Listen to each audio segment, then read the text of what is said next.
فرش التراب يضمني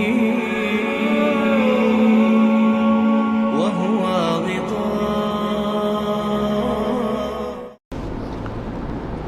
اگر تو حقیقت زندگی کا تصور ہمارے سامنے واضح رہے، جس کو علامہ اقبال نے کہا ہے خوبصورتی کے ساتھ، تو اسے پیمانہ امروز و فردا سے نہ ناپ، جاوداں پہم دواں ہر دم جواں ہے زندگی. یہ جو اللہ کی خلاقی کا نقطہ عروج ہے انسان، کلائمیکس آف ہز کریشن، قرآن مجید میں کہا گیا خلقتہ بیدی، میں نے اسے اپنے دونوں ہاتھوں سے بنایا. وَلَقَدْ كَرَّمْنَا بَنِي آدَمَ وَحَمَلْنَاهُمْ فِي الْبَرِّ وَالْبَحْرِ وَرَزَقْنَاهُمْ مِنَ الطَّيِّبَاتِ وَفَضَّلْنَاهُمْ عَلَى كَثِيرٍ مِّمَّنْ خَلَقْنَا تَفْضِيلًا. یہ اس کی شان ہے جس کے بارے میں دو جگہ فرمایا فَإِذَا سَوَّيْتُهُ وَنَفَخْتُ فِيهِ مِن رُوحِي. یہ روحی مرکب اضافی، خاص اللہ اپنی ذات کی طرف اس روح کو منسوب کر رہا ہے جو حضرت آدم میں پھونکی گئی. روحی، جب میں اس میں اپنی روح میں سے پھونک دوں فَقَعُوا لَهُ سَاجِدِينَ، تو گر پڑنا اس کے سامنے سجدے میں. اور آپ کو معلوم ہے قرآن مجید میں کس شد و مت سے اور کس تکرار کے ساتھ یہ بات واضح کی گئی کہ تمام ملائکہ سجدے میں گر گئے، نو ایکسیپشن.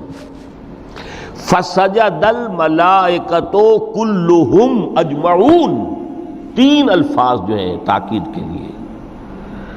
سجدہ کیا الملائکہ، حصر ہے، الف لام لام حصر ہے، تمام فرشتوں نے سجدہ کیا. پھر کہیں تمہیں مغالطہ نہ رہ جائے کہ شاید جبرائیل نہ ہو اور بڑے نہ اسرافیل، نہیں، کلہم، سب کے سب. پھر مزید کہیں تمہیں شبہ نہ رہ جائے اجمعون، سب نے سجدہ کیا. وہ انسان جو ہے اس کی زندگی یہ 30 35 40 50 60 70 80 برس نہیں ہے، اس کی زندگی بہت طویل ہے، بہت طویل ہے. میں آج اس حیات انسانی کے دو پہلو تو وہ ہیں جو اکثر لوگوں کے علم میں ہیں. حیات دنیاوی، یعنی دنیا میں پیدائش سے لے کر موت تک، یہ ایک وقفہ ہے. پھر یہ کہ اس کے بعد حیات اخروی ہے جس کا آغاز ہو جائے گا عالم برزخ سے، پھر بعث بعد الموت ہے، پھر حیات اخروی، یہ سب جانتے ہیں.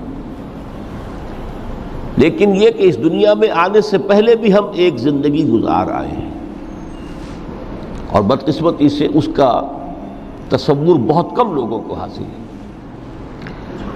اور عہد حاضر کے جو ریشنلسٹ قسم کے عقلیت زدہ میں کہتا ہوں انہیں، یا عقلیت گزیدہ، عقلیت سے ڈسے ہوئے لوگ، وہ ان چیزوں سے ابا کرتے ہیں، دور بھاگتے ہیں. ہماری پہلی تخلیق ہوئی تھی عالم ارواح میں، الارواح جنود مجندہ، لشکروں کے لشکر تھے. آدم سے لے کر آخری انسان جو دنیا میں پیدا ہوگا قیامت تک، سب کی ارواح عالم ارواح میں پیدا کر دی گئی. وہاں عہد لیا گیا الست بربکم قالوا بلا، کیا میں تمہارا رب نہیں ہوں، مالک نہیں ہوں؟ ہم سب نے عہد کیا تھا، کیوں نہیں؟ شہیدنا، ہم گواہ. یہ عہد الست. اور ظاہر بات ہے کہ عہد جو ہوتا ہے جب تک انسان کو اپنی ذات کا شعور نہ ہو، خود شعوری نہ ہو. آپ دنیا میں معاہدہ کرتے ہیں تو کہتے ہیں کہ بقائمی ہوش و حواس میں یہ عہد کر رہا ہوں، معاہدہ کر رہا ہوں.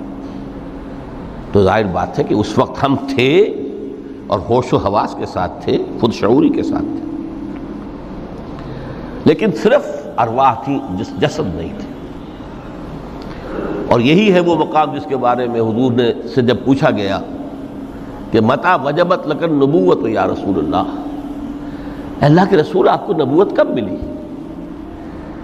تو آپ نے فرمایا والآدم بین الماء والطین، ابھی آدم کا حیولہ جو ہے ابھی گارا گوندھ ہی رہا تھا، پانی اور گارے کے درمیان ہی تھے آدم، کہ میں اس وقت بھی نبی تھا. عالم خلق کا ابھی آغاز نہیں ہوا، ابھی عالم ارواح میں بھی جو تمام ارواح ہیں وہ اپنی امتیازی شان کے ساتھ ہیں۔ روح محمدی صلی اللہ علیہ وسلم، جس سے اگر نور محمدی کہیں تو غلط نہیں ہے، اس لیے کہ ارواح کا جو مادہ تخلیق ہے وہ نور ہے، جیسے فرشتوں کا مادہ تخلیق نور ہے۔ مسلم شریف میں حضرت عائشہ صدیقہ رضی اللہ تعالیٰ عنہ سے روایت موجود ہے، اللہ نے فرشتوں کو نور سے پیدا کیا۔ روح، فرشتے روح ہیں، ارواح ہیں، روح القدس، روح الامین، اور ارواح انسانیہ بھی روح ہے، یہ سب ان کا مادہ تخلیق نور ہے۔ اس وقت ہم پیدا کیے گئے، صرف ارواح کی شکل میں ہم سے عہد لیا گیا اور پھر سلا دیا گیا۔ یہ پہلی موت تھی جو ہم پر وارد ہوئی ہے اس دنیا میں آنے سے پہلے، اس لیے کہ سورہ مومن کی ایک آیت میں فرمایا گیا ہے کہ جہنم میں لوگ جو ہیں فریاد کریں گے، ربنا امتنا اثنتین واحییتنا اثنتین فاعترفنا بذنوبنا فہل الی خروج من سبیل۔ اے اللہ تو نے ہمیں 2 مرتبہ مارا، 2 مرتبہ زندہ کیا، تو اب ایک مرتبہ اور صحیح، کہ یہاں سے نکلنے کا بھی کوئی راستہ ہے کہ نہیں؟ اتنے مراحل سے تو ہمیں لے کر آیا ہے، ایک مرحلہ اور سی۔ تو یہ 2 موتیں کون سی ہیں؟ پہلی موت وہ تھی جب ارواح کو موت کی نیند سلا دیا گیا۔ پھر عالم خلق، جسے آج سائنٹسٹ کہتے ہیں، جس کا نقطۂ آغاز ہے بگ بینگ، عالم ارواح اس سے پہلے کی شے ہے، اس تک سائنس نہیں پہنچ سکتی، وہ سائنس سے ماوراء ہے۔ لیکن جہاں سے سائنس شروع ہوتی ہے وہ عالم خلق کا آغاز ہے، بگ بینگ سے۔ وہ پھر مختلف مراحل، تنزل کے مراحل بھی آئے، ارتقاء کا مرحلہ بھی آیا، تفصیل میں جانے کا موقع نہیں ہے۔ بہت سے تنزلات کے مراحل اور بہت سے ارتقاء کے مراحل طے کر کے آدم تیار ہوا ہے۔ حضرت بیدل نے رحمت اللہ علیہ بہت خوبصورت شعر کہا ہے، ہر 2 عالم خاک شد تا بست نقش آدمی، اے بہار نیستی از قدر خود ہوشیار باش۔ یہ پوری جو بھی کائنات کا جو سلسلہ شروع ہوا، بگ بینگ، اور بہت بڑے بڑے جو ناری کرے تھے جن کی کہ حرارت کا جب تذکرہ کرتے ہیں سائنسداں تو trillions and trillions of foreign height, یہ ان کی اس وقت اس کی جو حرارت کا عالم تھا۔ لیکن پھر وہ ٹھنڈے ہوئے، کچھ اس میں سے کچھ، پھر خاک کی تہ جو ہے زمین کے اس کرے پر آئی، ہر 2 عالم خاک شد۔ یہاں سے اب آدم کا حیولہ تیار ہوا، تا بست نقش آدمی۔ اس کے بعد ارتقائی مراحل ہیں، اور پھر آدم کی وہ روح جو کولڈ سٹوریج میں تھی، جب وہ لا کر پھونکی گئی ہے، جسد آدم جو ہے وہ مسجود نہیں تھا، مسجود تو تب بنا ہے جبکہ اس میں روح آدم وہ لا کر پھونک دی گئی۔ فَإِذَا سَوَّيْتُهُ وَنَفَخْتُ فِيهِ مِن رُوحِي فَقَعُوا لَهُ سَاجِدِينَ۔ یہاں سے حیات دنیاوی کا آغاز ہو گیا۔ پھر وہ سلسلہ تناسل ہے، آدم اور حوا کی نسل میں سے ہر بچہ 4 ماہ کے بعد جب اس کا ایک حیولہ رحم مادر میں تیار ہو جاتا ہے، حدیث ہے متفق علیہ عبداللہ ابن مسعود سے رضی اللہ تعالی عنہ، اور جس کے اندر آغاز میں وہ کہتے ہیں کہ حضور نے ہمیں یہ بتایا، وَهُوَ الصادق المصدوق، دیکھنا تم کہیں شک میں نہ پڑ جانا، محمد کون ہے؟ الصادق المصدوق، جو سچے ہیں، جن کی سچائی کی اللہ گواہی دیتا ہے، کہ رحم مادر میں 40 دن تم نطفے کی شکل میں ہوتے ہو، پھر 40 دن علقہ کی شکل میں ہوتے ہو، پھر 40 دن تو مضغہ کی شکل میں ہوتے ہو، پھر اللہ تعالیٰ فرشتے کو بھیجتا ہے جو اس میں روح پھونکتا ہے۔ وہی عمل جو آدم کے جسد حیولہ کے ساتھ ہوا تھا، ہر ابن آدم اور بنت آدم کے لیے وہی عمل ہے کہ جو رحم مادر میں 4 مہینے کے بعد دہرایا جاتا ہے۔ یہاں سے حیات دنیاوی شروع ہوئی، پھر موت، یہ دوسری موت ہے۔ اب پہلی موت تو وہ تھی، لیکن دوسری موت یہاں سیپریشن ہو جائے گی۔ جو زمین سے آیا تھا تخلیقی مادہ، وہ جسم میں گیا، جسم زمین میں گیا، گل سڑ کر ختم ہوا۔ جو وہاں سے روح آئی تھی وہ اس زمینی وجود کا جو لب لباب ہے، جان، نفس، اس کو لے کر اپنے ساتھ، اور وہ جائے گی عالم بالا کو۔ پھر یہ ایک وقفہ ہے، پھر بعث بعد الموت ہے۔ تو احیاء بھی دو ہو گئے، ایک مرتبہ پہلی موت کے بعد زندہ کیا اس عالم میں، آنکھ کھلی اس عالم میں ہماری، یہ پہلا احیاء تھا۔ کیف تکفرون باللہ وکنتم امواتا فاحیاکم ثم یمیتکم ثم یحییکم ثم الیہ ترجعون۔ دوسرا احیاء وہ ہوگا قیامت کے دن، بعث بعد الموت، اور پھر اس کے بعد وہ زندگی ابدی زندگی ہے، ہمیشہ کی۔ یہ تصور سامنے رکھیے۔ تو یہ جو تھوڑا سا وقفہ، یہ تو زندگی بہت طویل ہے۔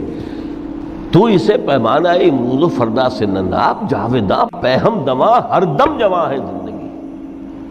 اس میں یہ وقفہ جو ہے، خلق الموت والحیات لیبلوکم ایکم احسن عملا، یہ اس جسد کے ساتھ اس روح کا اتصال، اور یہ 30 40 50 60 70 80 100 برس کی عمر، یہ ایک وقفہ ہے، یہ امتحانی وقفہ ہے، تمہیں جانچا جا رہا ہے، پرکھا جا رہا ہے۔ ایکم احسن عملا، اس کو بھی اقبال نے اسی نظم میں خوب بیان کیا ہے کہ قلزم ہستی سے تو ابھرا ہے مانند حباب، اس زیاں خانے میں تیرا امتحان ہے زندگی۔ اب اگر تو دو چیزیں انسان پر واضح رہیں، اور نہ صرف واضح رہیں، مستحضر رہیں۔ واضح تو ہو جاتی ہے ایک چیز، پھر آدمی بھول جاتا ہے، تو کوئی فائدہ نہیں دیتا اس کے۔ مستحضر ایک یہ کہ اصل زندگی آخرت کی زندگی ہے، طویل ہے۔ بل توسرون الحیات الدنیا والآخرۃ خیر وابقیٰ، کلا بل تحبون العاجلہ وتذرون الآخرہ، تم اس عاجلہ کو پسند کرتے ہو، اس دنیا کی زندگی کو تم ترجیح دیتے ہو، جبکہ آخرت ہے جو باقی رہنے والی ہے، ابدی۔ اگر تو یہ معلوم ہو، جیسا کہ سورہ عنکبوت کی آیت کے حوالے سے میں نے آپ کو آیت سنائی کہ وَمَا هَذِهِ الْحَيَاةُ الدُّنْيَا إِلَّا لَهْوٌ وَلَعِبٌ وَإِنَّ الدَّارَ الْآخِرَةَ لَهِيَ الْحَيَوَانُ لَوْ كَانُوا يَعْلَمُونَ، اصل زندگی جو ہے وہ آخرت کی زندگی ہے، کاش کہ انہیں معلوم ہوتا۔ ایک حقیقت تو یہ معلوم ہو اور مستحضر رہے کہ اصل زندگی آخرت کی زندگی ہے، اور دوسری حقیقت یہ کہ یہ دنیا کی زندگی ایک امتحانی وقفہ ہے۔ قلزم ہستی سے تو ابھرا ہے مانند حباب، اس زیاں خانے میں تیرا امتحان ہے زندگی۔ یہ مستحضر رہے تو اس کا نتیجہ کیا نکلے گا؟ انسان دنیا پرست نہیں بنے گا۔ متاع ہے دنیا، برتنے کی چیز ہے۔ وما هذه الحیات الدنیا الا متاع، برتنے کی چیز ہے، برتو اسے۔ هي الحلقات تحفظني بآيات من القرآن، هي الحلقات تملأني بحب المصطفى العدنان۔